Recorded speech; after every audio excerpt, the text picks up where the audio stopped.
વસવામાં આવ્યા. અમારી બસ 6:20 કલાકે વેજમાંથી રવાના થઈ. રસ્તામાં અમે ખૂબ ઉત્સાહથી ગીતો ગાતા મલકતા જતા હતા. નંદા મેડમે અમને ભજન ગવડાવતા હતા. માધુ સર અમને ડાન્સ કરાવતા પ્રેરતા હતા. સૌ બાળકો પોતાના ગમતા સહપાઠી મિત્રો સાથે મુસાફરીનો આનંદ લેતા હતા. રસ્તામાં શહેરા, લુણાવાડા, માલપુર જેવા સ્થળેથી અમે પસાર થયા. કોઈ શહેર આવે તો બાળકો સાહેબને પૂછતા હતા.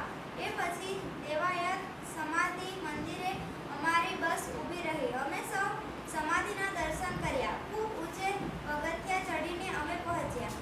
સુંદર રમણીય સ્થળ પર ફોટા પણ પાડ્યા. અમારી બસ આગળ શામળાજી તરફ રવાના થઈ. રસ્તામાં હોટલ પર ઊભી રહી. ત્યાં સૌ ફ્રેશ થયા. કેટલાક બાળકોએ હળવો નાસ્તો લીધો. અમે બસમાં બેઠાયા. આગળ જતા શામળાજી આવ્યું. શામળાજી મંદિરે અમે સૌ દર્શન માટે ગયા. ત્યાં મંદિરમાં ભગવાનના દર્શન કર્યા. પ્રસાદી લીધી. પરિસરમાં ફોટા પણ લીધા. ખૂબ સરસ મંદિરના દર્શન કરવાનો લહાવો મળ્યો. શામળાજીના બજારમાં સૌ બાળકોએ પોતાના માટે કંઈક ને કંઈક ખરીદી કરતા હતા. સૌ શિક્ષક સાહેબો પણ સાથે હતા, જેમાં બાળકો સાથે છેતરપિંડી ન થાય તેનું ધ્યાન રાખતા હતા. અમારા દિનેશ સાહેબ વસ્તુના ભાકલ કરીને અમારી બચત કરતા હતા. 1 કલાક જેટલો સમય શામળાજી ખાતે વિતાવ્યો બાદ અમે બસમાં બેઠા. હવે અમે મોડાસા, હિંમતનગર જેવા શહેરો વટાવી અરવલ્લી પર્વતની હારમાળાનો નજારો જોતા જોતા આગળ વધ્યા. બપોરના 12:30 કલાકે અમે ઋષિવન પહોંચ્યા, જ્યાં અમારી ટિકિટ લેવામાં આવી. એ પછી અમે સૌ જમવા માટે લાઈનમાં ગોઠવાયા. બાળકોને ગમતું ભોજન ગુલાબજાંબુ, પૂરી શાક, દાળ ભાત, પાપડ હતા, જેનો આનંદ લીધો.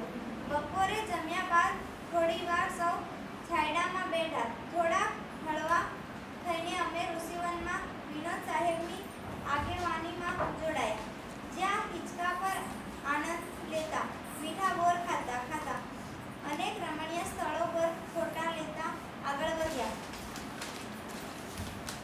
ઋષિવનમાં ખૂબ સુંદર આયોજન સાથે અનેક સ્થળો પર બાળકો માટે મનોરંજન મળે તેવું હતું, જેમાં અમે ડીજે ડાન્સમાં એક એસી રૂમમાં લાઇટના ઝગમગમાં ગોઠવાયા. ત્યાં નાચવાનો ભરપૂર આનંદ લીધો.